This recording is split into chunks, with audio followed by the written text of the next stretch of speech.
a big leak.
This is awesome.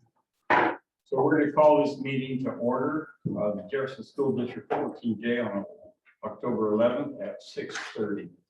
So we're first going to do the flag salute.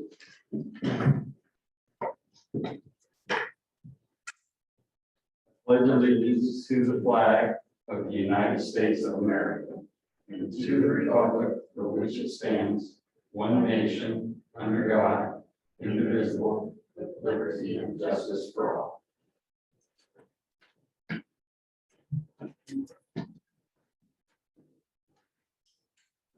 Okay, I'd like to welcome everybody here. Welcome all the audience that's here, all the staff members that are here via Zoom. And any parents from the community, I'd like to welcome you also. So we're going to do roll call, and I know that Kay Jones and Melissa are not present today, and they notified me and let me know they weren't going to be here. So Fred, I'm present. Tracy, here. Myself, Terry Cumlody here also. So we have a forum. So next we're gonna do is review and adjust and approve the agenda to consent items. Terry, Melissa, Yeah, that's gonna be taken off. okay, all right. Next one. Okay. Okay, before you approve, Tracy, I just want to say one thing. So I'd like to add on new business B about whether or not to continue the Zoom meetings as a board. And we'll discuss that a little bit. Yeah. And old business local control resolution, we're going to table that till November meeting. And that's the resolution that Melissa was working on. She asked if we would table that. So with that, is there anything else? Okay, so I'll entertain a motion. I move that we approve as amended the agenda and consent items. I will second it. Okay, it's been moved and seconded to approve the agenda and the consent items. All in favor, so Fred? Aye. Tracy? Aye. And chair votes aye. Okay, spotlight on education. Are we going to have Rick do that via Zoom? So Rick is not able to make it tonight, but Melissa is going to speak on his behalf and present. So we are going to have her present from.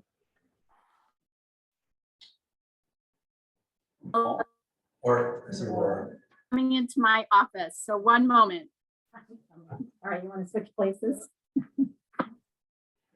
Hi, how are you? Can you hear me? We can hear you. All right, is this the spotlight on education? It is. All right, do we have, I'm not sure, are you showing slides there, or do you just want me to speak? I am showing the slides. All right, and so oh, okay, so this is the opening slide. I have a really hard time seeing that, so I'll try to follow along. So good evening, I'm Melissa Gruninger, principal here at Jefferson High School, and we wanted to highlight our agriculture program as this month's Spotlight on Education. It's one of our highly valuable career and technical education programs here, and they have done some incredible work starting out the school year. And so we wanted to share some pictures of some schoolwork in the class, but then also some trips that they're taking outside of school and taking advantage of some of the opportunities in the Willamette Valley. And so the next slide. And this is just an outline or just an explanation of some of the work that they've done. And I'll go through this quickly. They always say pictures speak 1,000 words, and it's so much better to get to the pictures versus the words. So Mr. Martin and his agriculture class, they're off to a very strong start this school year with a unit on soils. I learned the difference between dirt and soil this month. I made the mistake of saying the word dirt, which was not the right thing to say, but the students, they launched the project with a tie-dye activity using soil to tie-dye t-shirts. And it was an incredible opportunity to go out and watch them in action. They wore these shirts on October 5th to an event. It was a soil judging event on a farm out in Silverton. And there were 4 pits that they got to visit at the event. The first pit that they where they went down into, the teacher led them through the process of testing the soil. And in that process, they had to determine the amount of sand, silt, or clay in the soil. And they had to determine the different horizons of the soil. That was new learning for me, the word horizon. And part of this process, they create a soil ribbon in their hands and to determine the horizon of the soil. And it is a competition. And at that competition, they had 10 schools that participated in the event, and Jefferson job. So Amber is sharing with you some of the pictures of the tie-dye process that they went through. And we went out and took some pictures. And next year, I promise you, we will be creating our own soil tie-dye shirts. And we would love to invite the board out as well if you want to come out and make a tie-dye shirt. Picture in the classroom prior to going out to the competition, they tested soil in the class and they had samples that they used to compare their soil with the like the amount of loam or clay or silt in the soil. So they used these samples in the classroom. There's another picture. And then I think this picture, they're pictures of the soil judging event themselves, and you can see the pits and students standing in the pits and the ladder. It was quite impressive to me just how deep they are, and students go down in there, and it's an all-day event. And so they worked very, very hard to prepare for it, and they participated very well. And we just wanted to give a shout out to the board and a shout out to Superintendent Capener for giving students an opportunity to get out into the community, out into nature and participate. These events allow students to get a certificate of completion in agriculture at the end of high school. And then it also does impact funding for our CTE programs. The more students who participate and the more participation that we have. So thank you very much for allowing us to get out and about, for working with us to make sure we had safety measures in place, and then just for giving students an opportunity to shine out in the community and take number 4 out of 10 in our soil judging event in Silverton.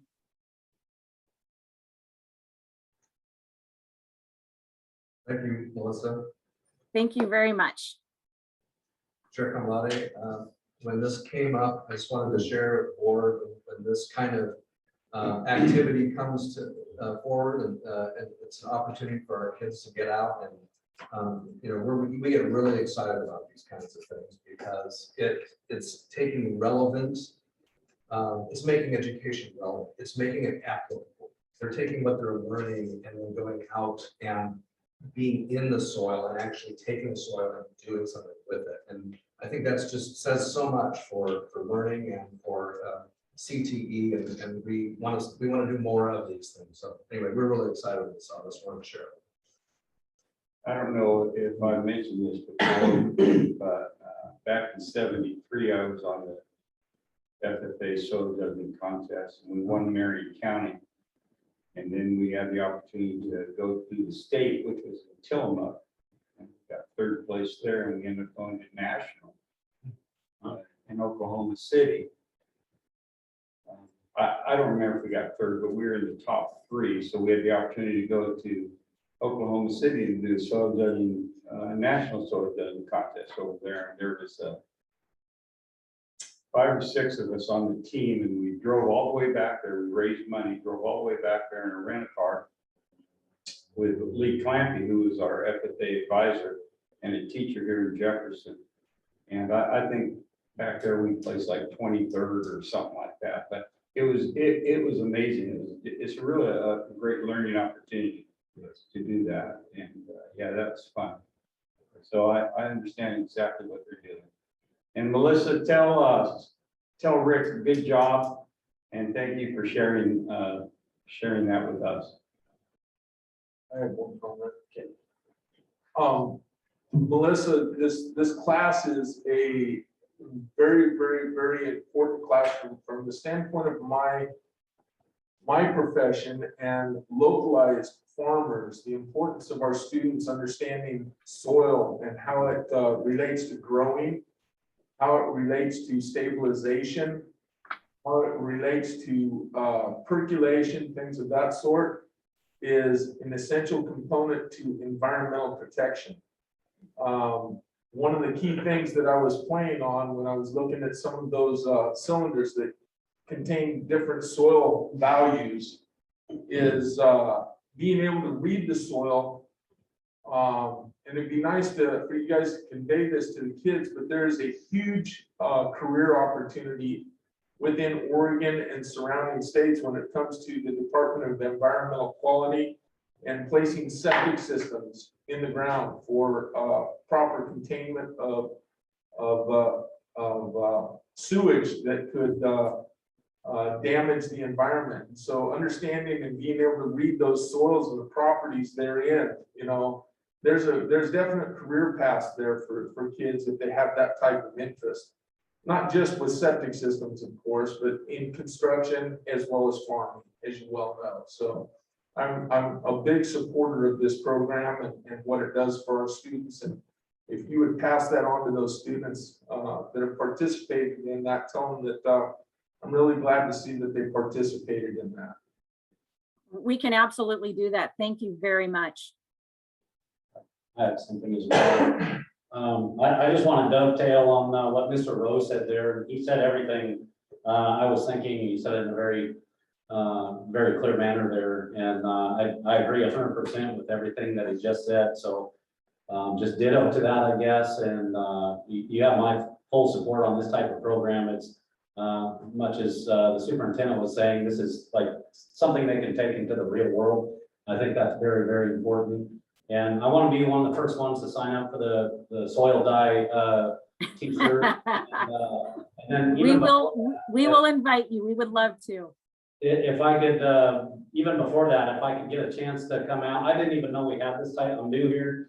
I didn't know we had this type of program. And I'm passionate about this kind of stuff. So if Brad's okay with it there, I'd like to get out there and visit with your class and see what you guys got going on out there. I think it's great. Just reach out. We would love to host you out here. Okay, thank you. Yeah, Rick Martin does just a tremendous job with that group, and they have so many different things. They have tractor driving, contests. The FFA does. They have parliamentary procedures. FFA is a really, really good organization. The future farmers of America. Yeah. And it's a great. He does a great job.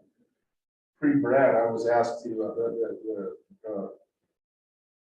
Mr. Martin came up to me 6-7 years ago, and I think it was 2 years in a row.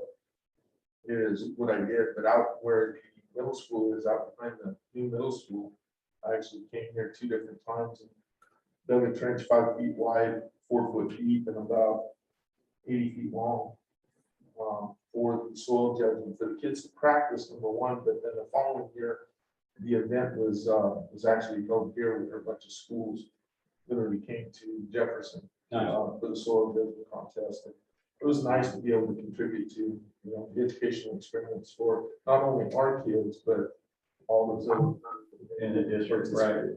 Yeah. And so, thank you. Financial statement and bills. Hattie. Yes, thank you. Are there any questions on the financial statements? Yes, sir. What page? not on the statements. I just want to start this off with a bang and say, are the books balanced and reconciled? And Yes, every month, Good, every month. good, good. Wouldn't be doing my job if I didn't ask at least one. And no, I appreciate that. And I want to just give Fred an idea of why we have these questions. On page 13, we have these questions. Yep. And these are example questions that our auditor gave us, and they'd really like to hear our board ask the business manager a couple of these questions a month at the board meeting, so you guys can get a little bit more information than what I just present with the numbers. So that's what page 13 is all about. And usually we try to supply it in every board packet so you have it. And if you have other questions that go along these lines, feel free to ask. I will, thank you. So is there any questions on the financial statement? Our big tax month, one of our big tax months is next month. So for our property taxes, that should be hitting the bank next month. So you'll see an increase in revenue. But everything is just when it's planned.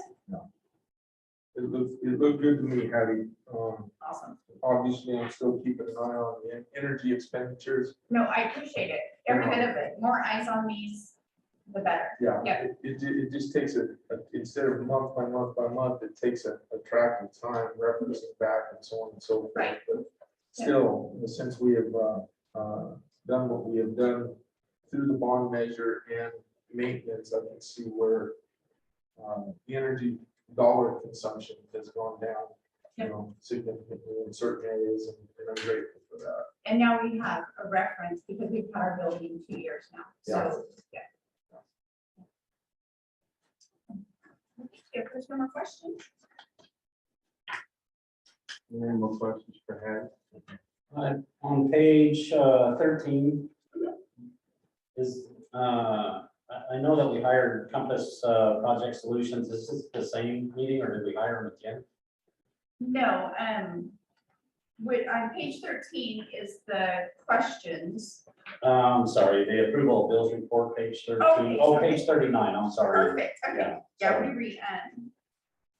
Well, this was probably an ongoing bill. Maybe we had 2 bills coming in for Compass because of the request that we wanted to look at as far as looking into the HVAC system at the high school.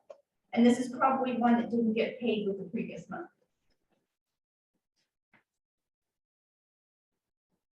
Okay, do we have any updates on that? Is that, I think that we discussed during the last meeting, that was a grant? It is a grant. It's the ESSER 3 grant, federal, ESSER 3 grant, federal grant that where the category of supporting students and schools through COVID and what that looks like would allow for improvements in the air system, because that directly relates to safety. And so our HVAC system there needs a lot of work. I think the challenge for us is in really looking at that, we're not sure that we have the funding, because it's exceeding what it is we thought we were gonna. So as we're starting to look into it, we were starting the route of doing an RFP and looking at the potential costs. When they started looking at that, means that we're going to take a break and we're going to see how our what our needs are for a while, because as COVID changes and the needs of the schools change, we may need to utilize that money for other items, for staffing, that kind of thing. So we're on hold for right now, just to answer your question. Okay, so did we get the grant then? We have the grant. Oh, good. Yeah, it's just What's the dollar amount? 1.4 million. 1.4 million over 2024. And from that grant, a lot of what we're doing to try to support schools in getting out of COVID of last year, to support them in different ways, is how we're starting to utilize that grant. Is it time sensitive? Does it have to be spent by a certain day? Typically, if there's a 2024 deadline, sometimes with grants, that's the deadline, but then like a September 30th kind of thing. But then there can be carryover at times. And so money that wasn't spent that year, you can apply for carryover. We don't know yet with ESSER 3 what the rules are going to be around that. So right now, we're just thinking 2024 is when we're gonna be able to have that money by.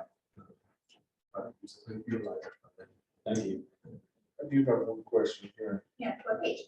It's gonna be on page 36 and 39 in the Ursa. Esser. Yeah, yeah. Parts for exterior T-chong. I've never ever heard the word T-chong. I think that's a misspelling on the Ancient purchase Chinese order. for, Yeah, and those were for eating outside. Expanding a little bit so we can eat outside. And it's in two different locations, one on page 36 and one on page 37, Yes, for the same dollar amount. so we probably had to buy two, right? And one was under the Easter 2 grant and one was under the Easter 3 grant. And they're both underneath this or Oh. Easter 3. Probably just tarps for exterior teaching. Yeah, we probably bought 2 tarps and they, we Yeah. must have bought one and then come back and bought the second one and they billed us. Are those the tarps that freak storm came through and at the elementary, is that the ones, Brad, that the rain caused them to fail or settle or whatever? no, we actually thought through all of the potential issues ahead of time to make sure that that wouldn't happen. And those were what we were using so we could have kids outside in a safer environment for eating while the weather was nice. And then what we did is made an adjustment in the cafeteria. So we have individual desks that are 6 feet apart and we moved to that model instead. Okay, So we have the ability to have kids outside when the weather's good or move them in. And right now as weather's getting worse and we can actually spread them out 6 feet apart instead of 3. It's taking extra precautions for health and safety. okay. And then my last question is MERV 13 filters. Those are for the HVAC system, filtration, air filtration, correct? Yeah, for the schools where it's the type of filtration system you need for making sure that COVID is cycled out of there. Okay. How often do we have to replace those? I'm just looking at the cost of the grab. Every few months. So we're looking at getting, this is one order and we'll probably do another one this year, maybe 2. Okay. And use our ESSER 3 money for that. Okay. I know we've got quite a few units. It's not like it's one filter costs $3,000 some odd dollars, you know.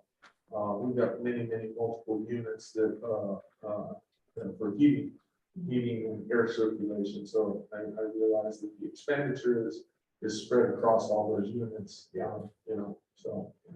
Anyways. Okay, thank you. Yeah. It prevents us from having to use the general fund, which is the property taxes and the state school fund for items like these with these grants, so. Saves our, yeah. Good. So Brad, I just want to piggyback a little bit on what Fred was talking about that grant money. That what you were talking about for the HVAC at the high school. So that 1.4 million that we have for grant money, it's not all of it be used just for that, correct? Oh, no, yeah. Yeah. So do you know off the top of your head how much the estimate was to fix the HVAC at the high school? Approximately. Yeah, I can give you an approximate. Yeah. It's 350,000. Approximate. And how much were you planning on using out of the ESSER grant for that? But 250?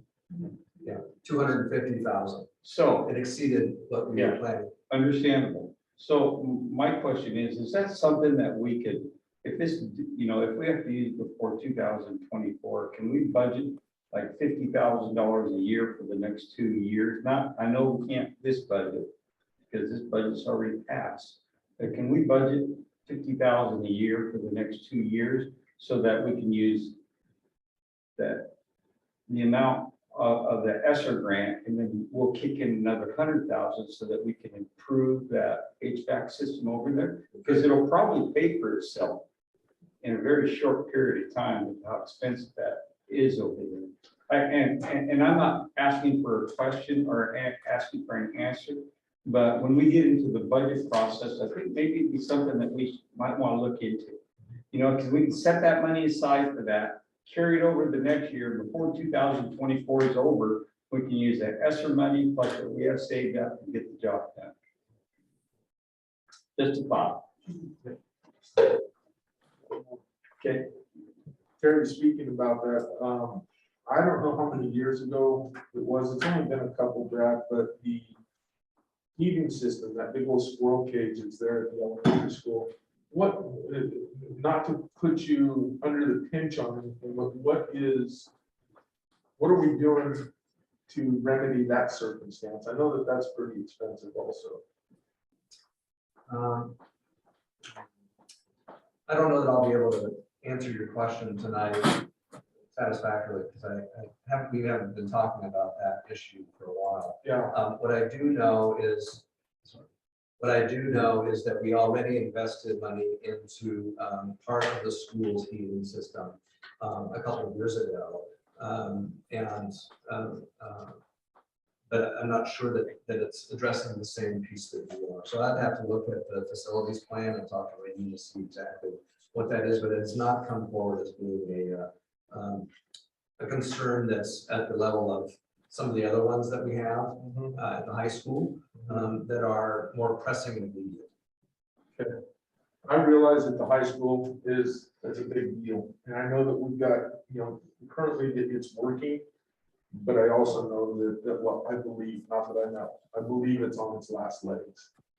So I just don't want to lose sight of that in the future, Brad, as well, because that's a pretty important piece, especially that it's generating a lot of heat for the gymnasium where the kids are eating, and in the classes that happen to happen that, you know, physical education during the day, things of that sort. Yeah.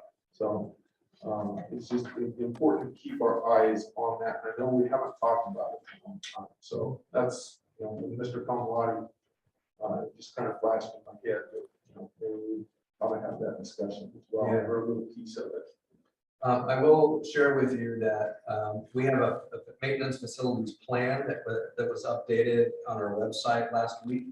And it lists, you know, all of the issues that we want to address. And what I do is I meet with Raymond, you know, periodically. We're meeting this week to talk about that list and our priorities. And then we meet with administrators and talk about how, you know, what are the things that need to happen at this moment? How are we going to fund those? What are the things that we need to plan for? I'll look at that piece to see where it is on the list. But right now, all of our conversations have been at the high school. Sure. Because there's just a significant need there. Including on the exterior. Yeah.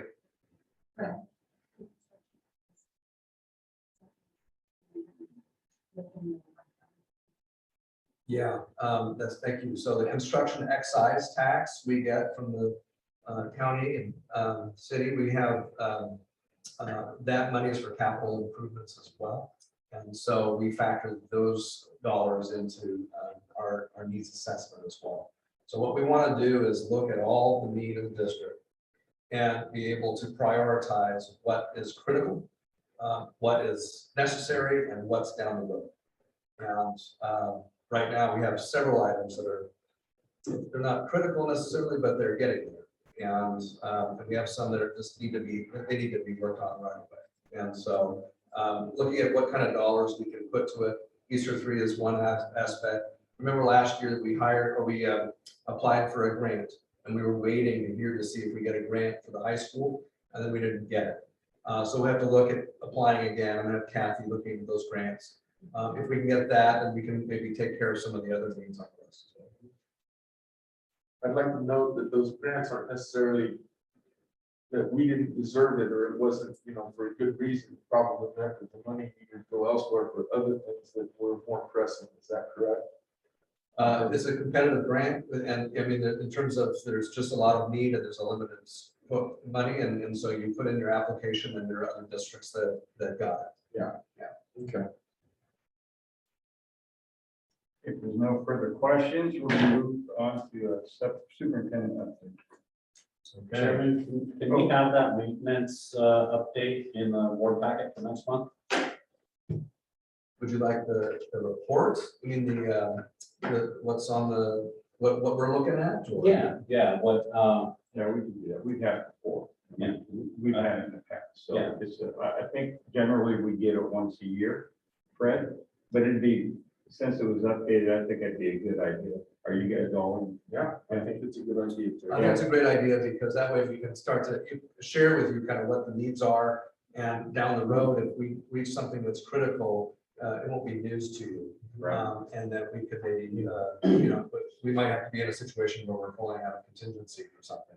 Yeah. So yeah, I'll bring that up. Okay. And Fred's never seen one before. No. It's important. for Yeah. him to have that. actually, I've seen them in past board packets, Yeah. wait a while back. Okay, well, Chair Kamala, members of the board, good evening. Jefferson Connected has been our tagline for the past 2 years. Care and Connect is the focus all school districts are using based on ODE's guidance. So it's the kind of the our tagline now that we've been using over and over each week when we talk about serving our students. A few weeks ago, I mentioned in my report that we are in the midst of a crisis. The good news is that we are in school, that we haven't had to close down in our first 6 weeks, that the efforts we are making to mitigate the virus and keep our doors open is working. For example, I mentioned the cafeteria and the changes we made there. In my visits to school each week, I see great examples everywhere, masking, distancing, and the adults working really hard to follow the rules so that we can continue to stay in school. While these measures are not fun, and they add complications, we have developed a rhythm and a routine, and we're now all moving forward with teaching and learning. The not so terrific news is that every district, including Jefferson, is struggling with the lack of substitute teachers, with food supply shortages, with lack of bus drivers. And come the 19th of this month, some districts will be struggling with staffing. While we anticipate having enough bus drivers to cover, we can still use a couple more. So if you know anybody, or if anyone listening knows of anyone who might be interested, please have them talk to Melody because we can sure use you. Sign-on bonus is good too. There is a sign-up bonus as well. Lisa Buskirk and I in August discussed stocking up in the event of a food supply chain issue that we were hearing about early on. This is nationwide. And so we talked about ordering enough supplies early and storing them in our freezers so that we would not have a problem later on. There were a couple problems to that. One of the problems was the federal government kind of, or the food distributors kind of got wise to that and rationed so that we couldn't order everything. But the other is that we lost our freezers at the high school, and we had to lose some food because of that. And so we fixed them, and we had to repair the freezers. And now we are in the process again of trying to store up for any issues that might befall us here in ordering food. Lisa is doing an outstanding job of doing that kind of forward thinking and planning. And I'm really impressed with her and her thinking and ability to plan and adjust. Because the impact it's having now is we don't necessarily know, we can write a menu for the month, but we can't necessarily say that that's what the menu is going to be. And so on a day, because of supply shortages, we might have to be creative and make up a different idea for food that day. We're doing okay. Jefferson's doing okay. There are some districts that are really struggling with it. And it's not that we can't struggle in the future. I think that I just want to let you know that some of these are real challenges that all districts are facing. But we're managing it, and we have good staff working for us to do that. We anticipate having a full staff come to the 19th. We are looking at the needs related to the impacts of COVID and being essentially away from school for the normal sense for over a year. And we're seeing more behavior issues as an example, and real need to cover the basics of how just to do school. And for the young ones, like how to hold a pencil, how to sit on a rug, how to attend. Some of the things that you would think were givens aren't when you're been away at home during learning for the last couple of years. We also have working on our substitute issues and getting folks and trying to get folks in-house. Looking to hire a teacher for a year using the ESSER $3 that can go to any school on any day. We're trying to think forward because we are already seeing teachers having to cover for their colleagues who are sick because there's no substitute to come in. In my 24 years in education, I've never seen the stress so high as it is currently. And it's a topic of conversation continually with me and the administrators. And it's not just here. This is an article I read this week from Education Week titled "Teachers Are Not Okay, Even Though We Need Them to Be." This is a national article that speaks to the conditions and issues facing the school districts across the nation right now. It's an extremely challenging time. So yes, there are added stresses at school, but many of the teachers I hear from describe that it's not the kids. It's not like they have classes, that are too challenging. It's what's going on in their personal lives that's contributing and adding the stress. The whole climate of COVID and doing school is extremely stressful and causing some people in our profession to question whether they should stay in the profession. Added to their own stress is having to plan and teach students on quarantine, for example. So if you have students that have to spend 10 days at home on quarantine, and you have 3 of those kids, that teacher has to plan and prepare and make sure those kids are still getting their education at home in addition to teaching their class at home or in class in person, which is different from last year where everybody was off online.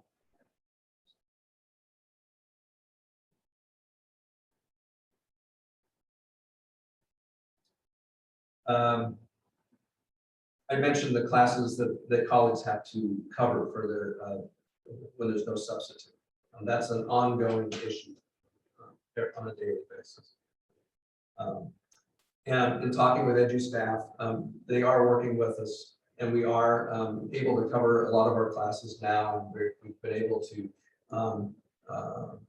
make some headway there, but there's a shortage. And after the 19th, everyone has to be vaccinated. And that also is going to play into a shortage as well, right? To some degree, we don't know yet how. But these are some of the things that we're dealing with and thinking about. So I wanted you to know as the school board that we are weathering a storm. And that any support you can provide, even if it's a kind word of encouragement, is truly appreciated and felt throughout the system. The district has engaged administrators in finding ways to help relieve the stress and form community at a time when coming together is difficult. We will be developing those plans in the coming weeks. As administrators, we discussed today, in fact, the need to gather monthly for lunch or for dinner to meet unrelated to school, just as a support to one another. You can imagine all the teachers who are stressed in their lives and finding it difficult to come and give it their all, even though they are. The administrators have to hear those complaints and problem solve on a daily basis. And they also have issues going on in their home lives. And so this is a time that we need to come together and find ways to have community, even when having community is a hard thing to do due to the mitigation, the separateness, having to stay 6 feet apart and masked and all that. So these are just some of our challenges. For our students, we started a year being very intentional about Care and Connect. We have care teams that reach out to our students, and we have our student support specialists and counselors reaching out all the time. We have Trillium working hard for us each and every day, supporting the more serious emotional needs. We contract with them. The message JSD wants to send our students, each and every one of them, is that school is a place where they can come and be safe. School is a place where they can be supported. It doesn't matter where they live. It doesn't matter what their nationality or the color of their skin. It doesn't matter what church they go to or if they go to church. It doesn't matter what gender preference they have. All of our students are adjusting to a new school year. Many of them are struggling in life. And we, school district, our home base. Remember when, I don't know, when you were kids, when I was a kid, I used to play tag and stay up till like it got dark.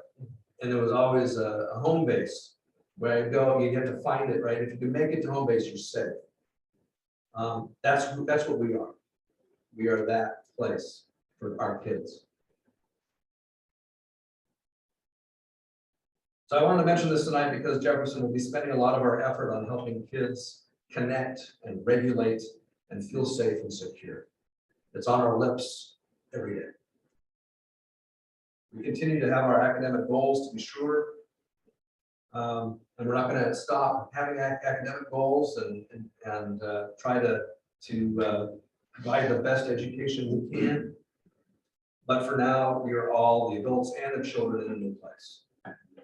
We are all working hard at getting students to the place where they can focus on school and be successful, however success is defined.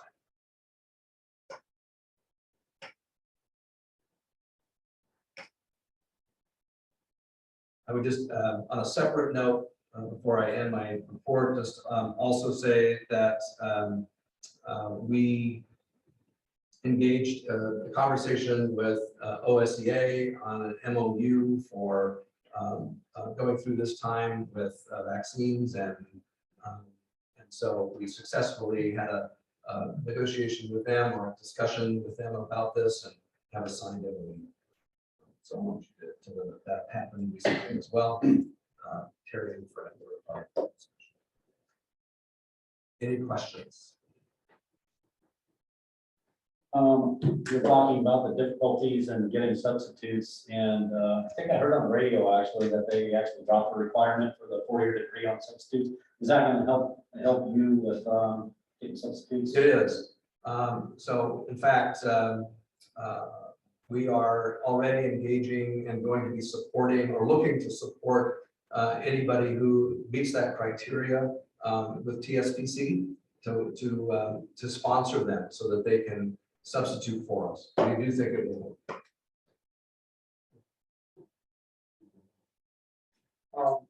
Yeah, I want to go back to a couple of things here. Our nutrition program.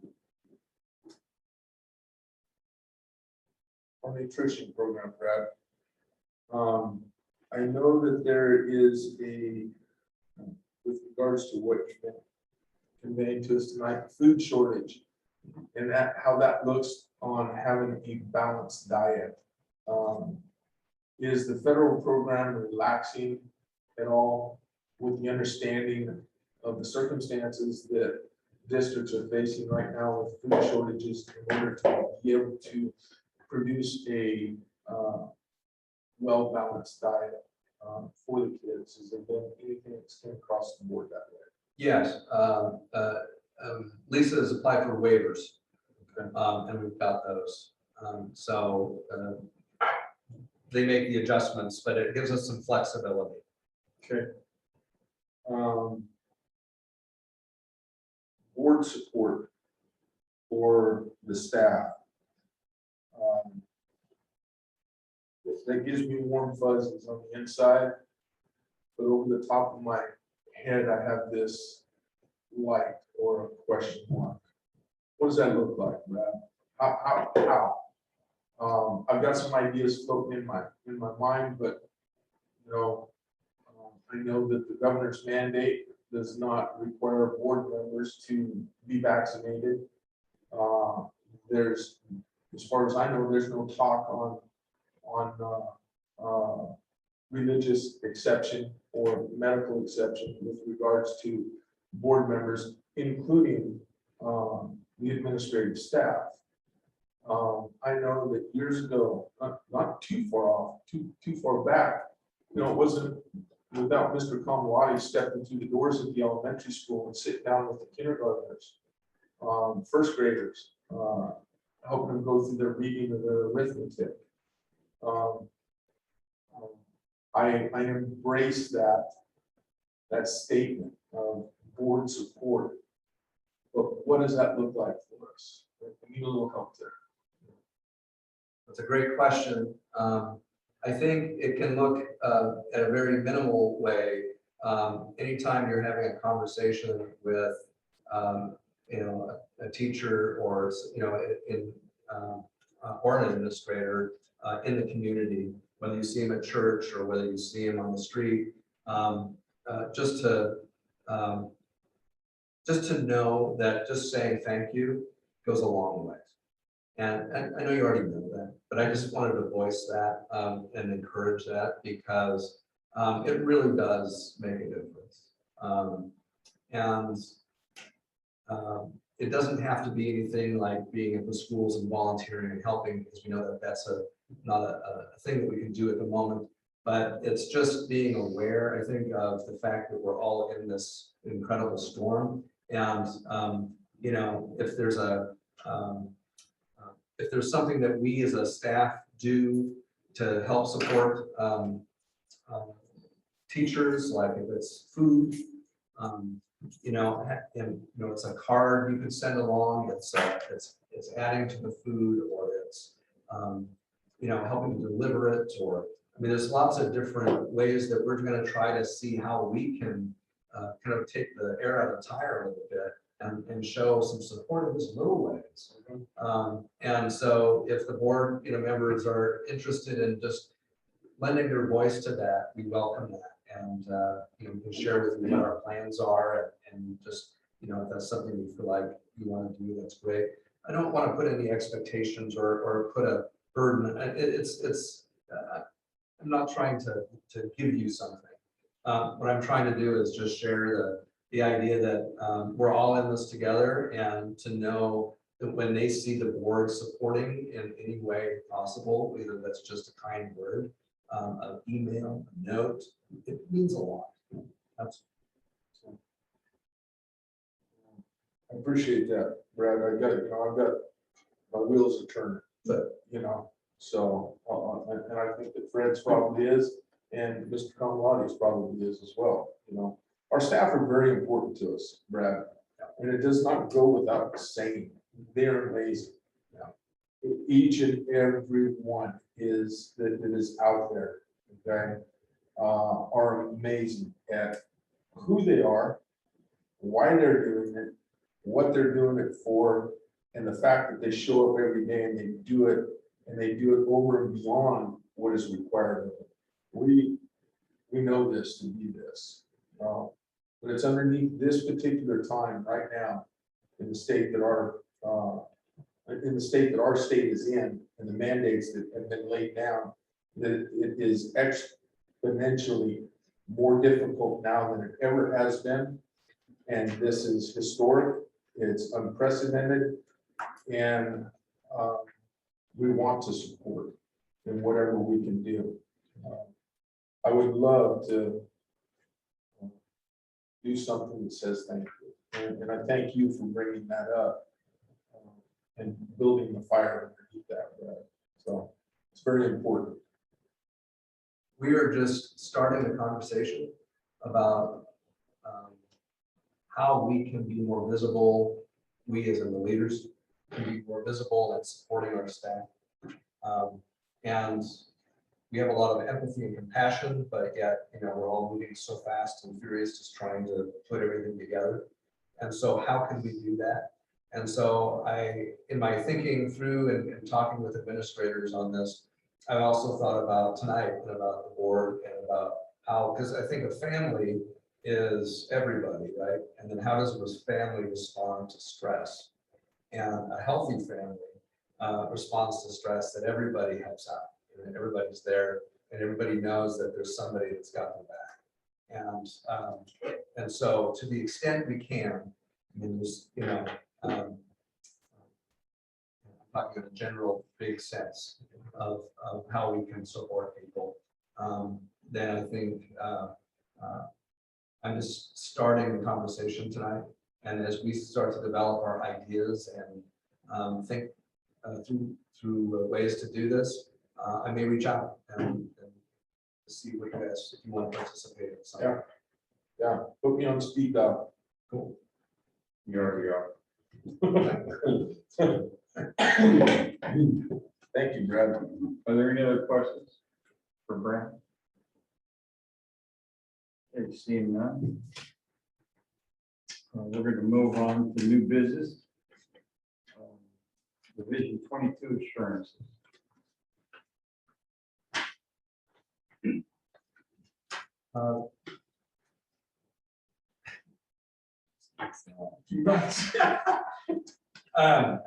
Division 22, so each year, every school district has state laws that we have to follow.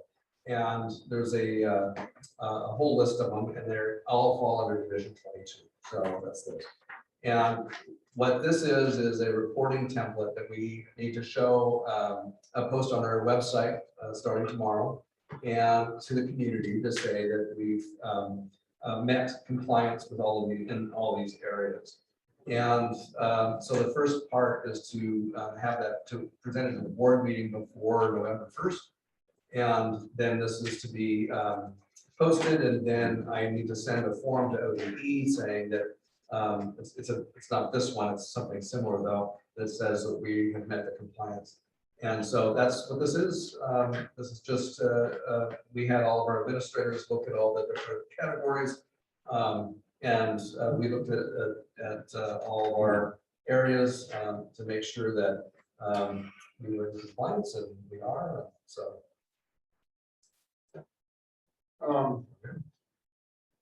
Brad, give me just a second here. Does anybody else have any questions for Brad on this document? I do actually, and I see on some of these, most of them were in compliance, and the only ones that were not, it looks like they were waived for the 2021 school year. Who are they waived by? Who sets, the people setting these standards? Yeah, ODE. Okay, and some of them actually sound pretty important. One of the first ones I looked at was assessment of essential skills. Looks like it was waived, so it's not applicable. But so are we not in compliance with this, or is it just waived? And what's your personal assessment of that? Sounds pretty important to me. Yeah. So we are in compliance. It was through COVID.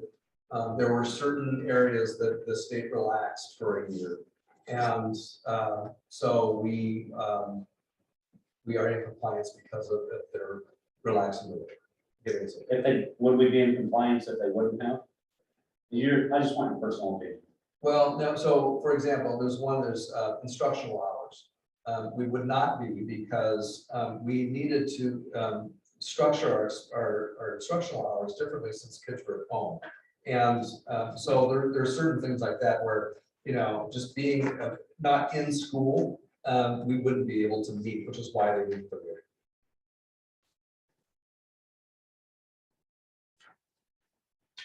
Kindergarten assessment, for example, there wasn't a kindergarten to assess, so they needed to waive that.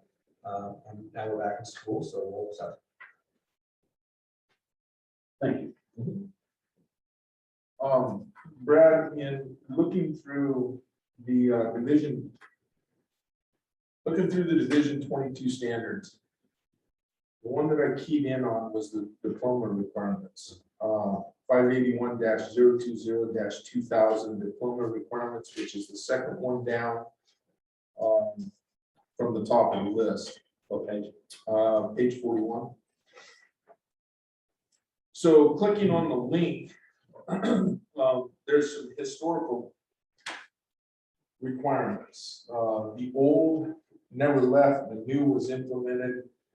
And the last one that was in there on graduation requirements was, I believe, 2009 through 2011. And there's nothing beyond that, that it's quite a read, number one. But there was nothing beyond that that has, from the standpoint of mandating the credits that are required for graduation. And since then, Governor Brown has implemented, and I don't have the correct verbiage and wording on this, but apparently all students will receive a diploma regardless of them and their abilities to have proficiency in reading, writing, and arithmetic. So when it comes to these standards, and this comes down through ODE, correct? Mhm. Okay, ODE is attached to Kate Brown. Mhm. When are we gonna be seeing something on that? On the changes in diploma requirements? You know, they ask us to make sure that we're in compliance with the standards, but yet they change things up above where the gold man sits on the marble structure. And it puts us behind the 8 ball without making things in writing. So there's another reason for a resolution potentially from our school board. But you know, we've got to have guidance that's consistent, and we have to have up-to-date guidance in order to be successful. So I see this as a valuable document, but I also see it as something I would throw into the trash today because it is not up to date. So I applaud you and I commend you for making sure that we are in compliance. But I don't know how we can be in compliance when it's not written down. So that's just a statement from this board member. So my question on that is, Brad, these are minimum requirements, correct? I mean, you know, if we go above and beyond, because I know that the credit requirement to graduate is one thing, and I think Jefferson's a little bit above what the state requires, correct? So these are minimum requirements that ODE is and our governor has set aside for us. Do you feel, and let's just take the one that Tracy said, the diploma requirements, that we are above and beyond what they're requiring? Do I feel we're above and beyond? You know, I mean, I think that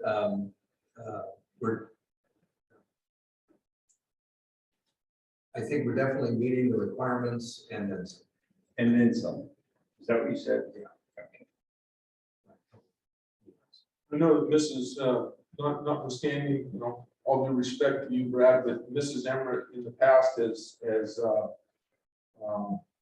brought information with regards to credit requirements in the past, and you know, be nice to have some additional information on where are we at and what is our credit requirement at this point. You know, what are we looking at here in the 21-22 year for graduation requirements?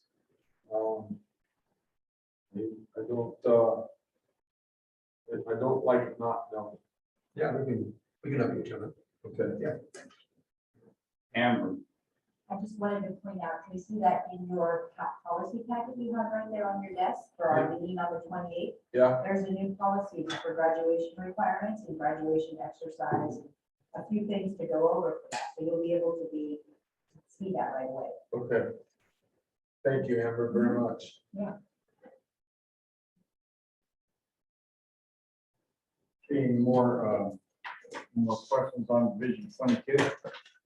If not, I'll entertain a motion, because we do have to pass this as a board to be compliant with what ODA requires. There's a sample motion on page 3 of our act if somebody wants to do that.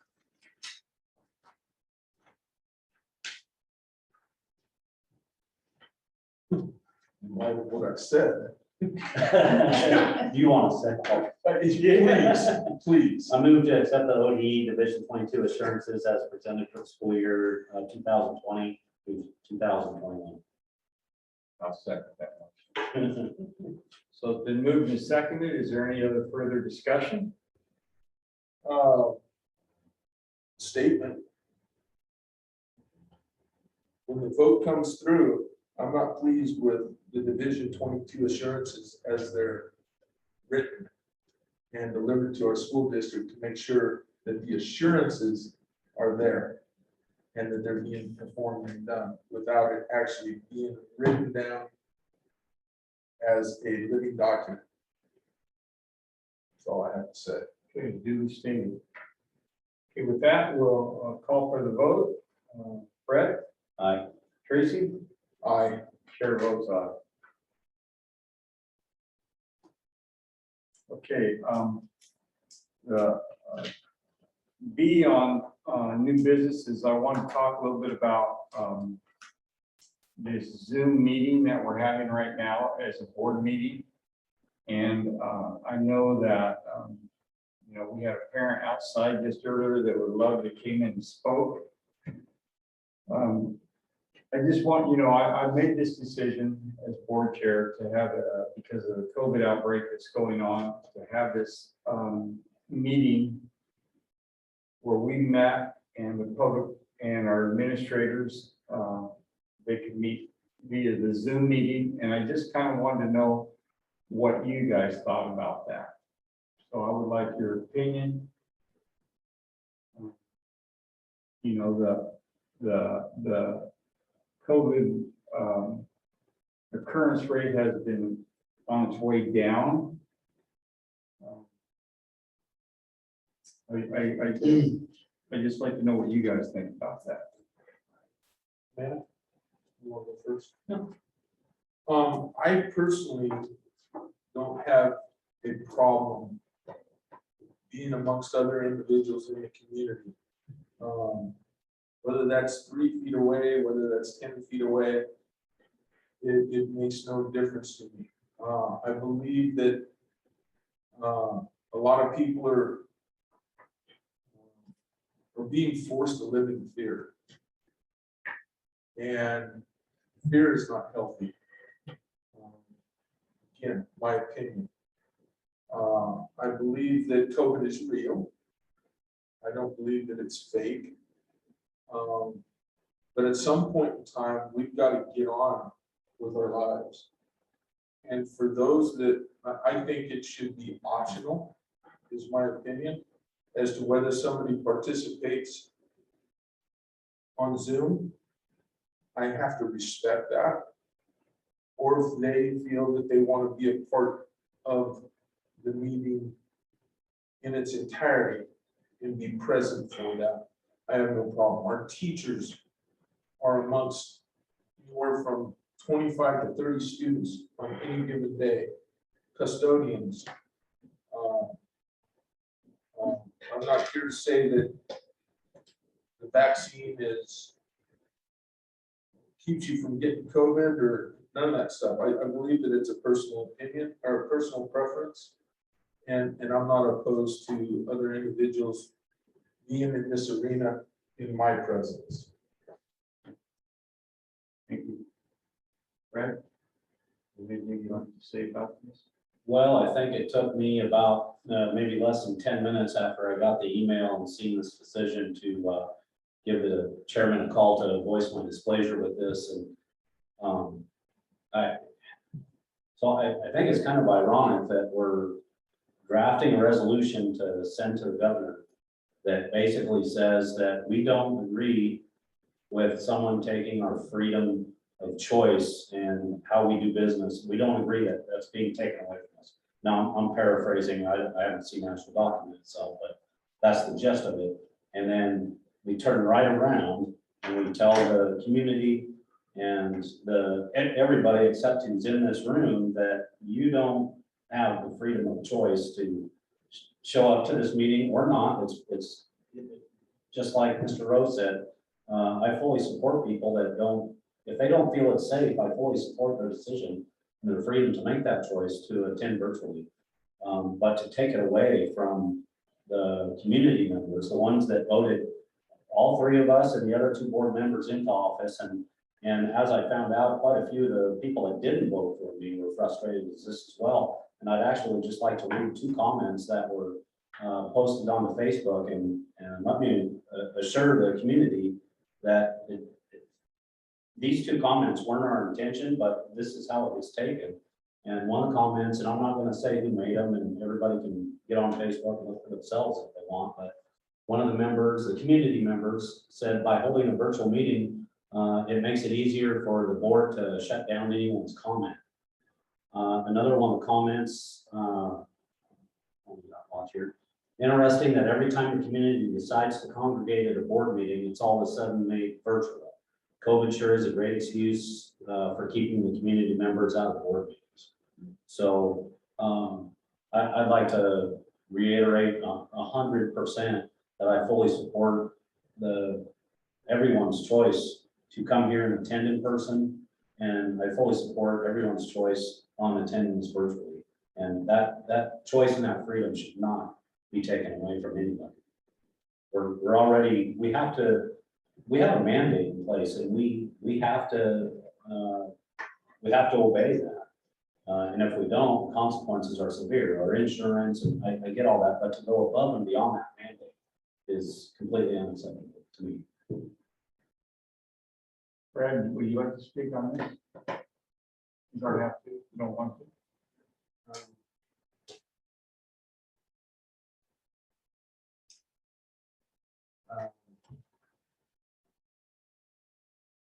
I hear the frustration. I don't disagree with the frustration. I too want people here. And I think that the way the virus spreads in a room like this, it would take very little time. If we're here for 2 hours, 3 hours, it would take very little time for everybody here to be exposed.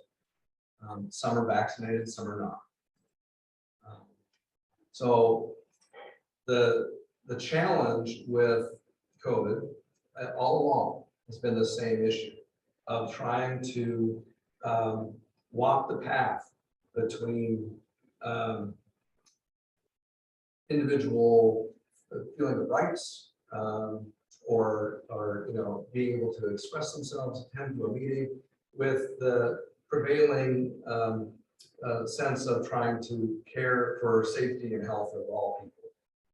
And there's different opinions along those lines, and there's a continuum of beliefs.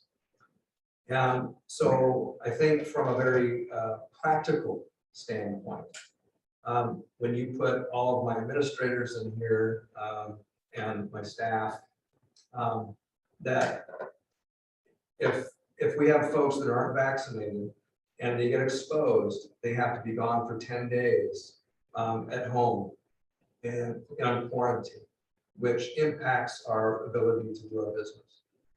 And if our administrators are all in the same room and they get exposed or perhaps even get sick,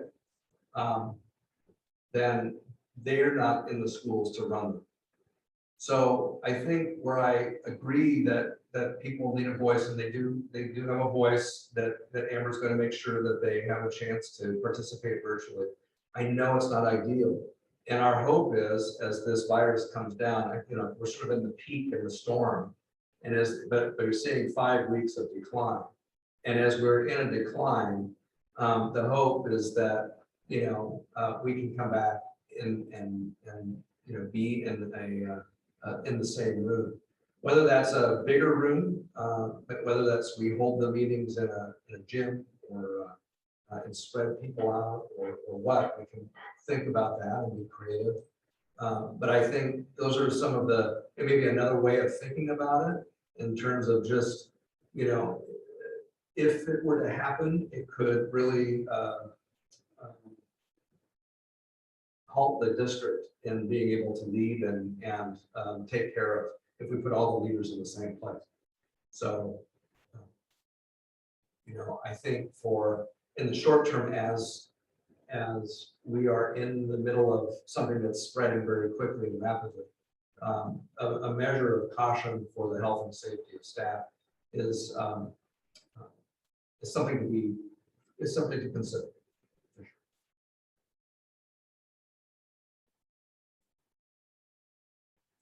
Can I ask a question? Sure.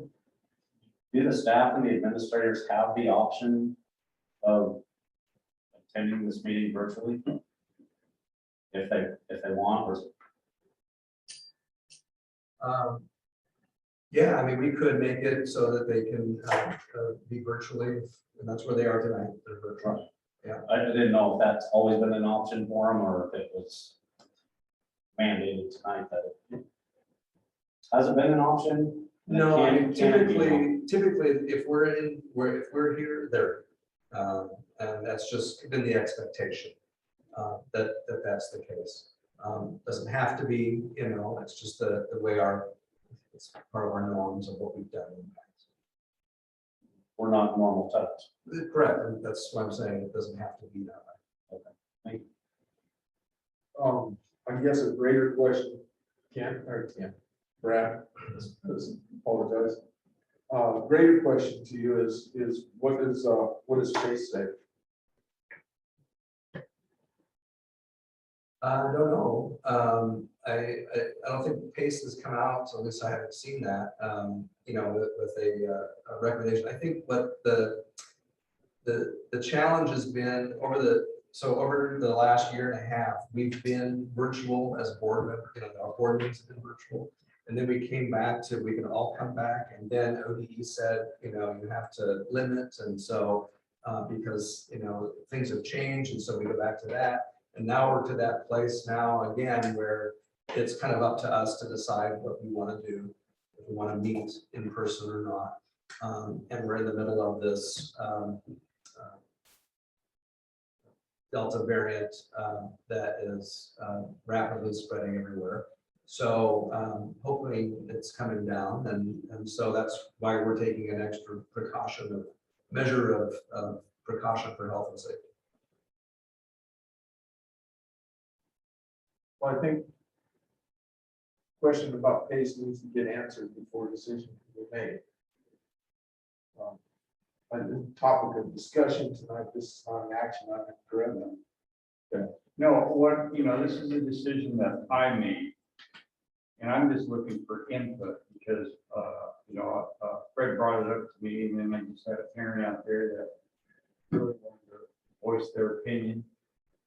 And so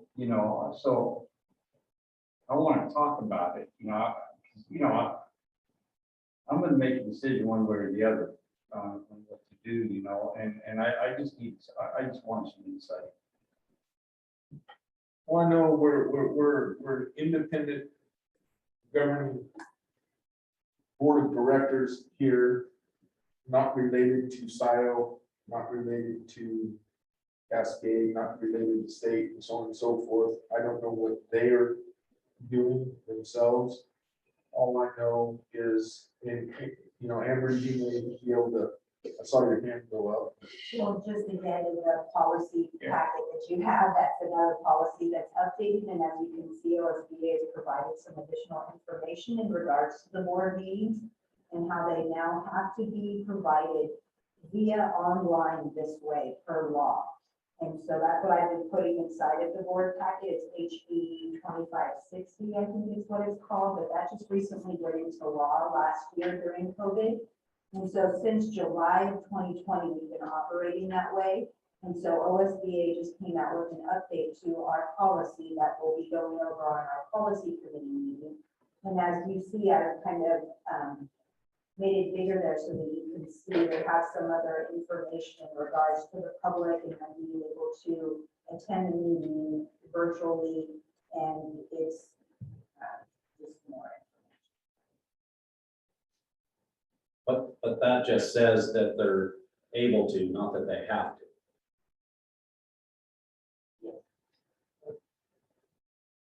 Tracy, if I could respond to you again to Pace. What they have said is that they will support the school district if they're following the guidance. If they do not follow the guidance, then they will not support the school district. And so you have to look at, each piece of that. And when it comes to the board meetings, where we are today, I think, is in a place where, we can do it. We can either meet in person or not, where before it was to have to follow the guidelines and not do that. Now ODE's relaxed that piece. So my guess, and I can, I'll confirm it with them, but my guess is that they wouldn't have a position either way for board meeting attendance because, if we were to be sued because of someone contracting it here, I don't think there's anything that says that we should not be, or we cannot be meeting in person. That said, the only thing that I would question them about or get their opinion on is to what extent there's an intent for following the laws and the rules, regulations that is considered as a factor. So if I say we're not going to wear masks in school, but nobody enforces that, then when there's a lawsuit, they say all right, so maybe the district had a thing about masks technically, but they didn't have the spirit attached to it to try to really enforce that. And then that would make us liable. And so with something like this, it's just how seriously are we taking the precautions of keeping people safe? And so I think that factors in, but I'll be happy to reach out to Pace and get their thoughts to see if there's anything else. I'm in support of Mr. Sotomayor's statement about our resolution. I'm really kind of, I appreciate people's thoughts and their words, but I don't come here to sit in a chair to deal with school board business and hide from any negativity that's out in the district. I want to assure my constituents that I have no problem with meeting with them publicly. I have nothing to hide.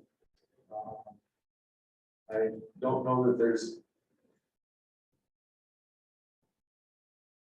too much out there in the community that, it's overwhelming to discuss with the school board and what we're doing.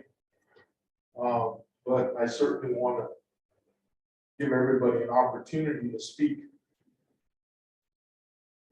If it's on your heart, you need to be able to speak it. And to keep them from being able to do that. I know that virtually, that we're going to continue in this manner. Number one, the first thing that needs to happen is that each one of the board meeting members needs to have a microphone at their desk because you can't hardly hear. And I've got a pretty good computer system, pretty good speakers. And when I was on virtually last month, I had a very hard time speaking or hearing and understanding. So whatever course of action that we take, we've got to take into consideration the health and wellness of our community in how we do business. And we cannot hamstring anybody. We need to be able to give them the ability to say yes or no on whether they want to attend personally or whether they want to attend virtually. Of course, following all distancing, masks, gotta do it everywhere else. So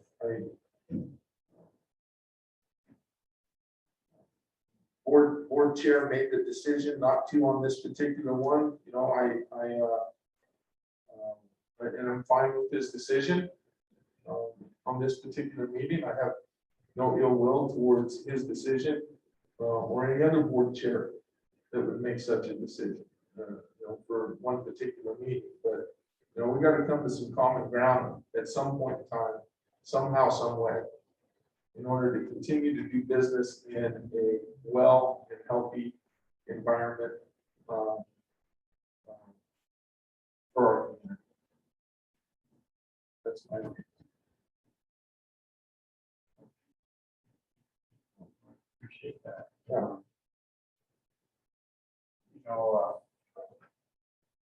it is kind of new grounds that we're standing on, and we do need to be authentic in what we're doing here as a board, you know, and I can see where community would think we're kind of locking them out in the sense of what those statements were on there. And then I can see where our staff might feel a little bit uncomfortable, you know, with people coming in here, and as Brad pointed out, it spread. And next thing you know, we had every one of our administrators sick. I wouldn't even want to imagine that. But, and then Brad brought up one thing about maybe in the gym. Well, yeah, that's a big area. You know, if you have microphones in there and everything, you know, maybe we could do it in the gym or in the, you know, elementary gym or someplace where it's a bigger room that has good filtration on it. That might be something to think about, but I appreciate everything you guys said, and I will take that all into consideration. And I'll try and make that decision very soon so that people will know what to do. And thanks, Terry. Yeah. I just wanted some, feedback from you guys and from staff.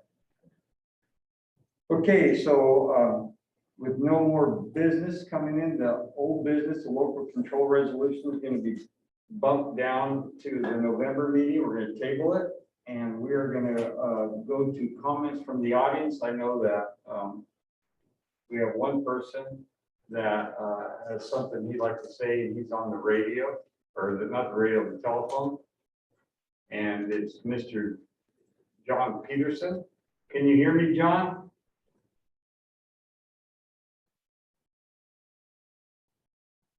Let him know to unmute his computer, Terry. Hey, John, can you? Yeah, I'm here. Okay, can you go ahead and I'm just gonna make a comment beforehand, so anybody that wants to speak kind of adheres to this. And Okay. And you know, this public participation is a time for the board to listen, not a time for in-depth discussion or to respond to questions, as the board needs adequate time to proceed or to process the information received to ensure proper steps are taken going forward. We may ask direct questions to administrative staff to respond to after the meeting. Some of the things that we ask for the public is that you allow your comments to be limited to 3 minutes. And if you have written material, you can also provide a copy of that to the board secretary in person or via email. And I know, John, you have that, your speech kind of written out. If you want to send that to amber.hopkins@jefferson.k12.org.us, we'd sure like to see that. And Okay. with that, I'll let you go ahead and respond for your comment. All right. My middle school student told me that over the school PA system, an announcement for a LGBTQ club was announced with meeting times. I contacted the superintendent office and asked if the superintendent or principal would call me back. I did get a call back from the principal and the superintendent the following day. The principal told me that this club was no different than the chess club, and by not allowing it, like any other club, they could be sued.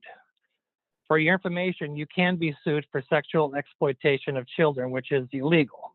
The chess club has nothing to do with sexual orientation or attraction, and to compare it to that is a clear attack on the integrity and foundation of families. But this is the agenda of the far left, and we could go as far as calling this the Saul Alinsky blueprints. I spoke to the superintendent and expressed my concerns about children in a LGBTQ club, and he had the same reaction. It's no different than a chess club. What's next, the kindergarten or the elementary school? Have you no boundaries at all for a child? The superintendent mentioned mental health of the children, and I would have to agree. You just push these children into adult sexual topics that will cause mental issues for them. This is now supervised by a counselor who should be removed from the middle school, as I would consider this endangerment of a child. The superintendent gave an example of how he relates this group to a situation where a father left his family and the child had behavior issues in school. I understand that would be tough on a kid, but what does that have to do with sexual adult topics and behavior in a club on public property for 11, 12, and 13-year-old kids? These children are not 18 years of age, and in my opinion, this just fans the flames of confusion, embraces sexual activity in young children. Children's bodies are not even developed into adults, but you're allowing for adult topics. I wouldn't want any counselor meeting with my child to discuss any sexual subjects or feelings. Remember when we were allowed to just be children in school. I'm concerned that any parent would sign off on a child to be discussing adult topics either, and would be questioning you exactly the same way. I get the principal and the superintendent have an agenda, and it's clear it's exploiting children with a far left agenda. It undermines the foundation of the family, which is the intent. This is the decay of our public school system, and the children are not safe. I'm sorely principal and the superintendent for allowing this and their intentions on adult topics with a child. As if a club about one sex or sexual preference could be compared to a chess club, book club, or any other club is ridiculous for this age group. These are just kids. Your job is just to educate children, not indoctrinate children. The principal and the superintendent have failed us on this one. Your job is to provide a safe environment for all children, regardless of who they are, and not alienate or give preferential treatment. Just as a child shouldn't know a teacher's political preference, you should not permit or push this political agenda. I ask you to do your job and provide the education and a safe environment for all children and stop exploiting children. I know and respect people who identify as gay or lesbian. Do not make mistake my concern for any phobia against the community. My concern is sexual exploitation of children. School should be on a classical education only. What we have seen is destruction of public schools, and is why parents opt for home school or private school, while still having to pay taxes for bad public results like this.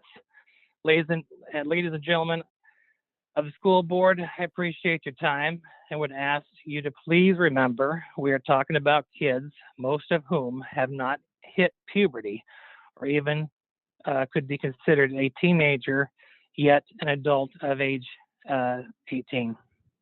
Have a good evening. Thank you.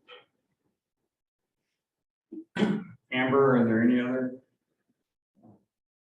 I know that there's a couple comments that were, I can't read those. Don't get up there and read. I can't figure out.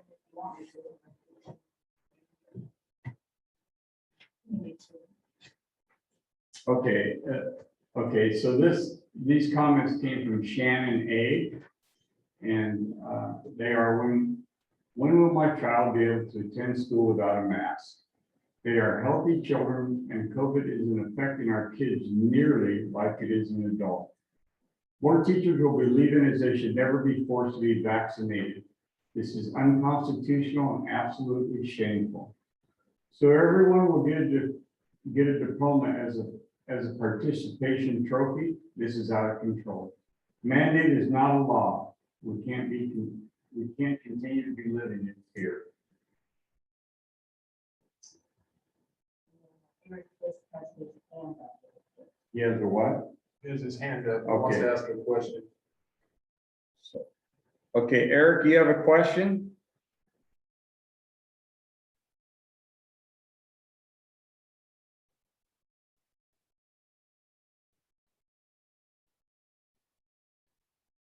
Yes, can you hear me? Yes. Okay. Because there's not enough time for you guys to process Mr. Peterson's phone call, I would just like to ask that an opportunity for more of an educational conversation happen. I respect his opinion, but the reality is that our kids are not little kids anymore, but they have entered puberty. There is interest, there is curiosities, and one of the biggest problems we're seeing as parents today is our kids are not being educated on the entire system of sex education. It's mostly the old school, STD, that and abstinence conversation. The reality is that things are different now. We live in a world where there are more options, and so because this is not the right time, I would actually like to, first of all, applaud Brad and Mr. Jancy for your responses and handling it so quickly. As a community member, we appreciate that, a quick response. Mr. Peterson, I absolutely respect your stance. I disagree with it, but I respect your stance, and just feel like maybe some future educational conversation should happen so that our kids do feel safe. As a father of a daughter in a different school who is LGBTQ, who did actually suffer some serious mental problems because she was shunned by people who just simply weren't informed. This is our reality today, folks, and I would just like to encourage it and ask that an opportunity for conversation to happen. Thank you. Thank you, Eric. Are there any more comments? Okay. There are. There were just general comments, like I can't hear, or, Oh.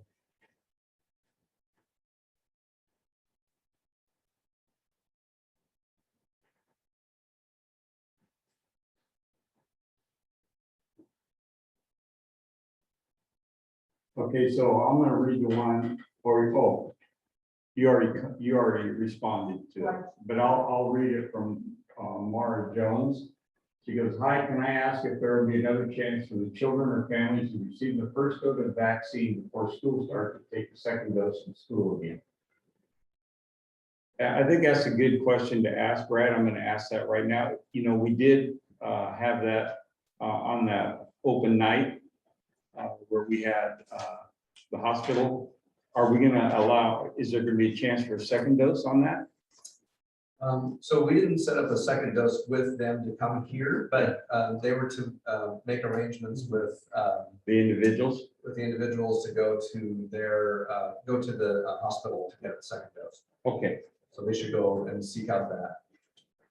okay. Well, I hope that answered your question. Okay. With that, are there any others up there, Amber, that you see? it looks like the city Hightower raised their hand.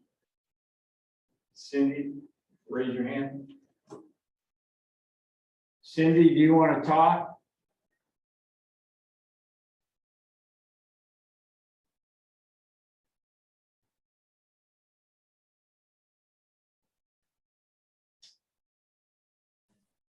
Okay, I'm unmuted. Okay. My question is, Brad, have you addressed the issue with those who have had COVID and have the antibodies or immunity now to the COVID virus.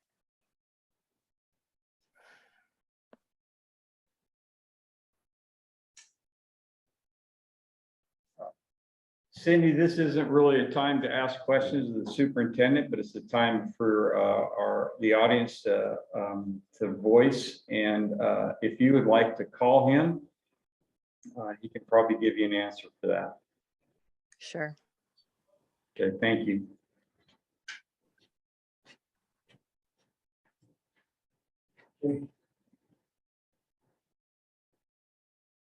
Are there any more?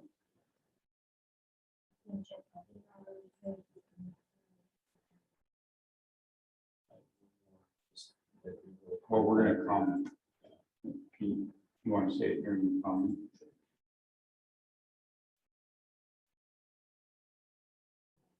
Internet's not working. Not seeing anything. Okay, well, I want to thank all those who were in the audience via Zoom for your comments. Really appreciate that. So now we're going to go to board comments and go ahead, Craig. Yeah, I just had a couple things, and both of these are for the administrators that can't be here today. And one of them was just a thought or an idea. I was reading through the student leadership in the high school class portion there. And I just want to throw out the idea, and again, I think it's up to the admin, but about having some sort of student representation here on the board, attending these board meetings and maybe even voting along right with us. Obviously, the elected board would have the counting votes, but I know some other school districts do this with some success, and I'd like to throw it out there to the superintendent and the admin. And then, so here's the other thing, I think it's even more important. I've seen a lot of reports from the administration, and there's a ton of acronyms out there on how well we're doing in this test and that test, but I think I got a pretty important test result for you guys. I take Talbot Road to work sometimes, and I noticed since I've been on the school board, I pay a little more attention to the school grounds and the kids coming out of school. And I can't help but notice that after school coming out, I see a bunch of happy faces, and you know, you guys might not get to see that much with all the masks on and everything, but on their way home, I just see a lot of kids that are smiling. And that's from the grade school, middle school, and the high school.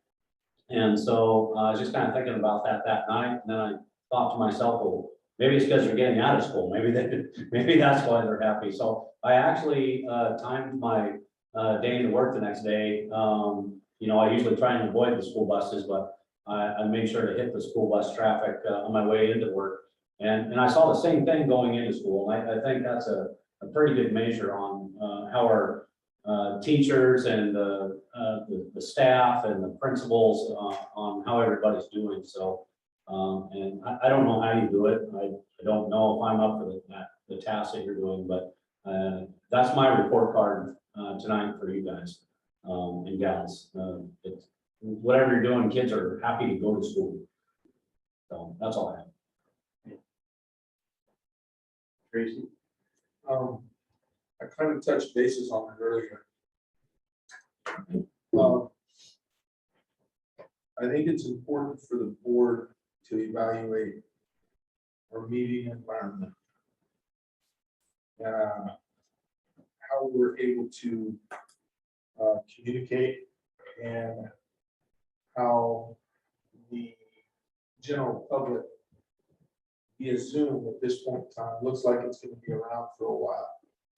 And again, I want to convey that even utilizing my Beats headset to attend meetings, and those are pretty good headsets, you can't hardly hear, can't understand. The recorded minutes, I don't have a problem with. We've got a little recorder up there that does a pretty good job, I think. Could it be better? Probably. Amber knows that more so than any of us, probably, because she's the one that has to disseminate that and go through that and generate the minutes and all that stuff. But we need, I think it's important that we look at improving our communications capabilities here within the boardroom.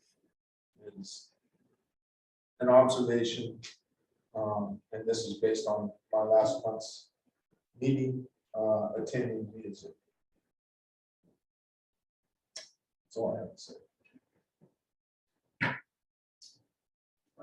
I've been thinking a little bit about, I always like to say something encouraging at the end of every meeting, because I know that we're in a time in our life and a period of this nation and our country that there's a lot of hard things going on, and we don't always understand. But I just want the staff to know, and I want the board to know that there's nothing greater in life than creating a legacy. And I think what our staff is doing right now is a good sign of what a legacy is supposed to be. A lot of times we never see the result of the legacy because we move on or we pass away. But what you guys are doing right here with educating children is just a phenomenal legacy that we might not ever see again. Because you guys care, because our staff cares. And, you know, I think my goal in life is to leave a legacy for my children and the community that I live in. And I think as teachers and as administrators and as workers in this school, you guys are doing the very same thing. And you might not see the rewards every day, but I think Fred gave a pretty good example of it, because I too follow school buses in the morning and in the afternoon. And to see those kids with smiles, I mean, it puts joy on my face. So they're not always getting that from all their friends either. They're getting it because they were in school together with parents that care. And I think Brad hit a statement earlier about a safe place. And this school is a safe place for a lot of the children in today's world. And I think we need to continue on being that. Do I agree with everything that's going on in the schools? Not necessarily. But I do know that there's not one person in this school that doesn't care about the job that they're doing. And I just want to thank each and every one of you again for what you do, and carry on and keep doing the best job that you can. And we'll try and support you the best way we can. Thank you, each and every one of you. With that, we're going to end this meeting at 8:13.